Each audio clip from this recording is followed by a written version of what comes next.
話説咧，啱啱6:76:34到啦，咁上下啦。跟住行下咧喺呢個位啦，前面呢個位啦。跟住之後咧，突然間咧俾一個講普通話嘅女士啦，咁樣無啦啦同我講嘢啦。跟住之後我就聽佢講咩啦，即係喺呢個位度聽佢講咩啦。跟住之後咧，佢講咗一輪嘢咧，話咧去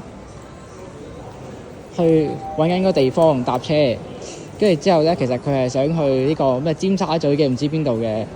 跟住之後咧，因為佢其實地址我睇到嘅，不過我又唔記得咗啦。跟住去咗尖沙咀嘅某個位啦，跟住問我咧呢度附近有冇啲咩巴士啊之類可以搭啦，即係去到嗰個位啦。跟住之後我就同佢講啦，我平時都係搭開地鐵嘅咁樣。跟住之後聽下咧，我就覺得好似有啲唔對喎，跟住想走啦。跟住之後咧，佢就講一輪話我唔係想呃錢啊剩嗰啲嘅。跟住之後咧，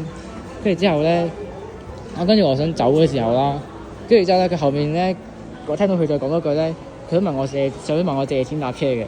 跟住我轉頭冇理佢啦，跟住走咗啦。我好懷疑我自己係遇到嗰個係呃錢黨嚟嘅喎，即係呃錢嘅一位女士，內地嘅女士。